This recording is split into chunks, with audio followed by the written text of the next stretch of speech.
ഇന്ന് ഫലം പ്രസിദ്ധീകരിക്കുന്ന കുട്ടികളുടെ ഒന്നാം വർഷ പരീക്ഷകൾ 2023 മാർച്ച് മാസം 10 മുതൽ മാർച്ച് 30 വരെ തീയതികളിലായി നടത്തുകയുണ്ടായി. തുടർന്ന് ജൂൺ മാസം 1-ന് സാധാരണ രീതിയിലുള്ള അധ്യയനം ആരംഭിച്ചു.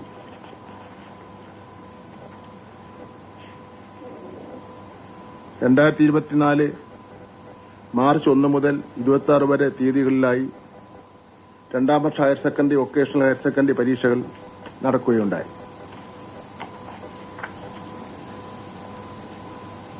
ഹയർ സെക്കൻഡറിയിൽ കേരളത്തിനകത്തും പുറത്തുമായി 2024 സ്കൂളുകളിലായി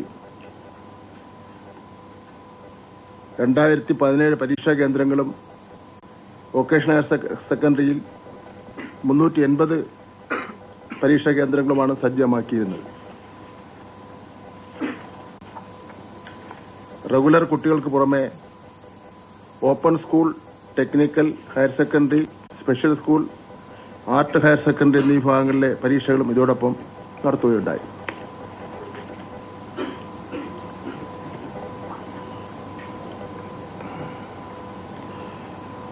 ഹയർ സെക്കൻഡറിക്ക് 77 മൂല്യനിർണ്ണയ ക്യാമ്പുകളും വൊക്കേഷണൽ ഹയർ സെക്കൻഡറിക്ക് 8 മൂല്യനിർണ്ണയ ക്യാമ്പുകളും സജ്ജീകരിച്ചിരുന്നു. ഹയർ സെക്കൻഡറിയിൽ 24,317 അധ്യാപകരും വൊക്കേഷണൽ ഹയർ സെക്കൻഡറിയിൽ 2,203 അധ്യാപകരും മൂല്യനിർണ്ണയത്തിൽ പങ്കെടുത്തു.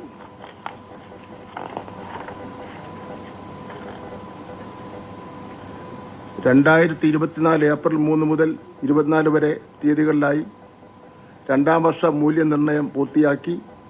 മൂല്യനിർണ്ണയത്തോടൊപ്പം ടാബ്ലേഷൻ ജോലികളും പൂർത്തിയാക്കി.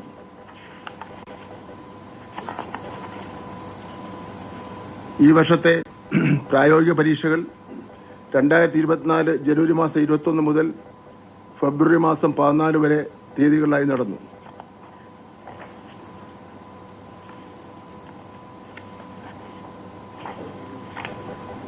പരീക്ഷകൾ ഏറ്റവും വിജയകരമായി പൂർത്തീകരിക്കുവാനും പരീക്ഷാഫലം വളരെ നേരത്തെ പ്രസിദ്ധീകരിക്കുവാനും പരീക്ഷാ ബോർഡ് ചെയർമാനോടൊപ്പം പ്രവർത്തിച്ച പരീക്ഷാ സെക്രട്ടറിമാർ, RDDമാർ, ADമാർ, സിസ്റ്റം മാനേജർ, അധ്യാപകർ, മൂല്യനിർണ്ണയ ക്യാമ്പിന് നേതൃത്വം നൽകിയവർ, സാങ്കേതിക സഹായം നൽകിയ NIC അധികൃതർ, പരീക്ഷാ വിഭാഗം ജീവനക്കാർ എന്നിവരെ ഈ അവസരത്തിൽ അഭിനന്ദിക്കുന്നു.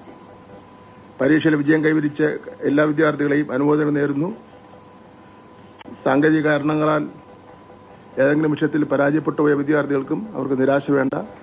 അവർക്ക് അടുത്ത പ്രാവശ്യം പരീക്ഷ എഴുതി പാസ്സാകാൻ കഴിയുന്നതാണ്.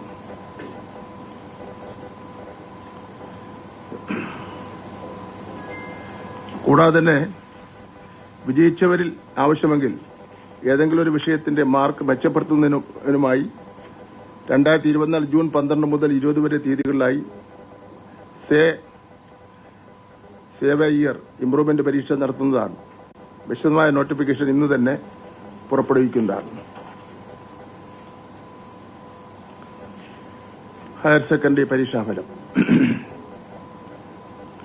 2024 മാർച്ച് രണ്ടാം വർഷ ഹയർ സെക്കൻഡറി പരീക്ഷയിൽ ആകെ 2024 സ്കൂളുകളിൽ നിന്ന് റെഗുലർ വിഭാഗത്തിൽ 3,74,755 പേർ പരീക്ഷ എഴുതി. ഒന്നുകൂടെ പറയണോ? 3,74,755.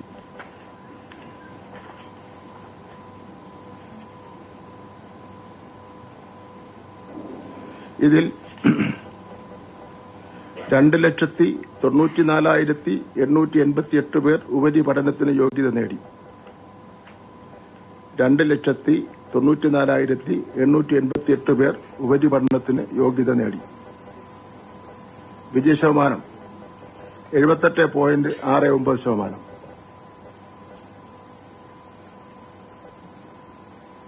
പറയണമെന്നുണ്ട്. മുൻവർഷം ഇത് 82.95% ആയിരുന്നു.